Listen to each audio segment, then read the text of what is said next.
이재명 당대표의 속해 선언으로 더불어민주당 제182차 최고위원회의를 속개하겠습니다. 네, 회의를 속개하겠습니다. 먼저 이재명 당대표의 모두 발언이 있겠습니다. 네, 요즘 정부 여당이 좀 바쁜 것 같습니다. 시쳇말로 좀 당황하신 거 아닌가 생각이 됩니다.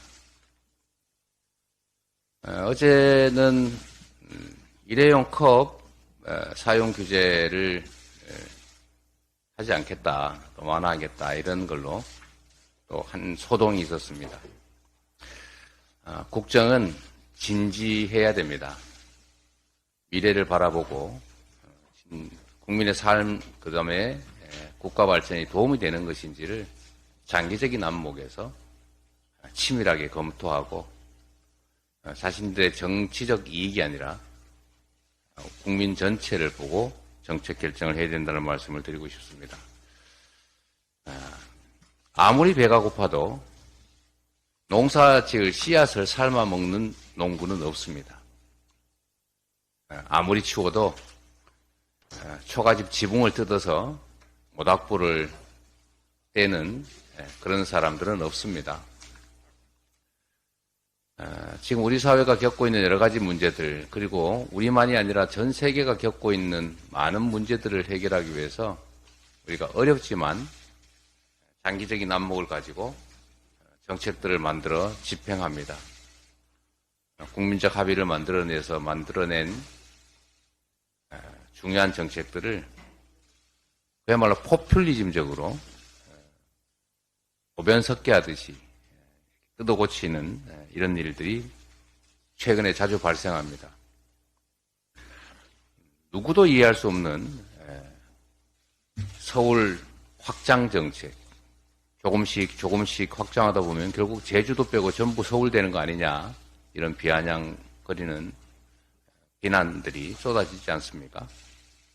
어딘가에는 경계가 있기 마련이고 국토 균형 발전이라는 측면에서 진중하게 결정해야 될 행정구역 문제를 적극적으로 표가 되지 않을까 해서 마구 던지듯이 일을 벌리고 있습니다. 앞으로도 이런 현상들이 계속되지 않을까 우려됩니다. 116년 만에 11월 기온이 30도로 올랐다가 또 한 주 만에 한파주의보가 내려졌습니다. 폭우, 태풍, 한파 같은 기후재난은 우리나라 문제뿐만이 아니라 세계가 겪고 있는 심각한 문제입니다. 우리 삶에 직접적 영향을 미치는 기후위기를 어떻게 대비하느냐에 따라서 우리들의 미래가 결정될 것입니다. 이러한 기후위기를 새로운 성장의 기회로 만들어야 됩니다.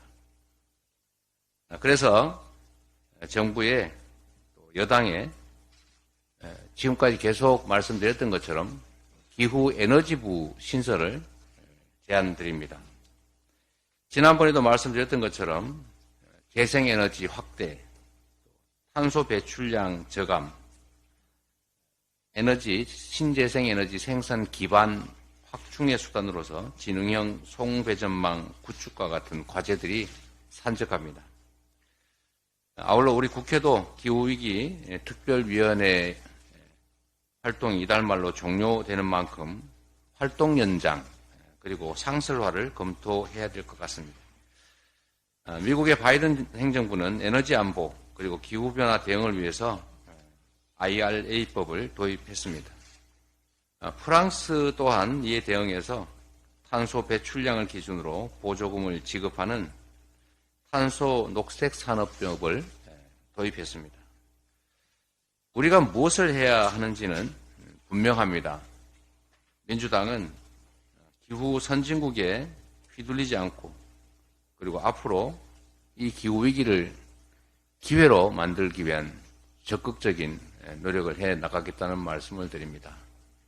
다시 한번 정부 여당에 말씀드립니다. 잠시 달콤할지는 몰라도 독이 되는 일들을 자꾸 벌이면 결국 그 역시도 국정 실패의 한 부분이 될 수밖에 없고 국민들의 엄중한 심판을 받을 수 있다는 점을 지적드립니다. 이상입니다. 다음으로 홍익표 원내대표의 발언이 있겠습니다. 어제 대통령실에 대한 국회 운영위 국정감사가 있었는데요. 김대기 비서실장의 재산 신고와 관련된 문제가 제기됐습니다.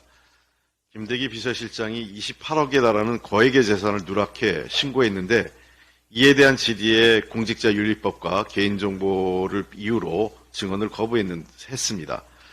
공직자윤리위 재산등록 심사 및 처분 기준에 따르면 누락신고 재산이 5천만 원을 넘으면 거짓이나 중대한 과실로 간주하고 특히 3억 원 이상일 경우에는 해임을 포함한 징계를 요구하거나 과태료 처분하도록 규정하고 있습니다. 근데 대통령 비서실은 국정감사 요구자료에 소속 공무원에 대해 현 정부 출범 이후 현재까지 일체 징계 처분 내린 적이 없다고 답변했습니다. 반면에 인사혁신처장은 예결위에서 김 실장의 재산 신고 누락에 대해서 처분 사실이 있다고 밝혔습니다. 그러면 누군가는 거짓말을 하고 있는 거죠. 대통령실에서 허위 답변을 했거나 아니면 인사혁신처장이 처분을 하지 않았는데 했다고 허위 증언을 했거나 둘 중에 하나입니다. 무엇이 사실인지 밝혀야 됩니다. 공직자가 재산 신고 누락해 징계받은 전례는 셀 수 없이 많습니다. 또 국회의원들 같은 경우 선출직은 재산 신고 누락해서 당선된 그 의원직이 상실된 경우도 종종 있습니다. 단순한 실수가 아닙니다. 금액조차 28억 원이면 일반적인 판례에 따르면 이 정도면 국회의원직은 당선된 국회의원은 의원직을 상실한 경우가 상례로 제가 알고 있습니다. 대통령 비서실장이라고 봐줘서도 안 되고요. 합당한 처분을 받아야 됩니다. 솜방망이 처벌했다면 인사혁신처는 본연의 임무를 소홀히 한 겁니다. 이에 대해서 김대기 비서실장은 관련된 내용을 소상히 밝히고 국민에게 사과해야 됩니다. 그리고 인사혁신처는 잘못된 처분을 했다면 그에 대한 합당한 그 사과와 함께 다시 처분을 해야 됩니다. 민생과 경제가 어렵습니다. 고금리, 고물가, 고유가의 삼고로 가계는 소비할 여력을 잃고 기업은 투자할 체력이 바닥났습니다. 생산 소비 투자가 모두 활력을 잃어 장기 저성장의 늪에 빠지지 않도록 정부의 역할이 절실한 시점입니다. 위기 극복과 새로운 성장 동력 마련을 위해 미래 전략과 과감한 실천이 필요합니다. 더불어민주당은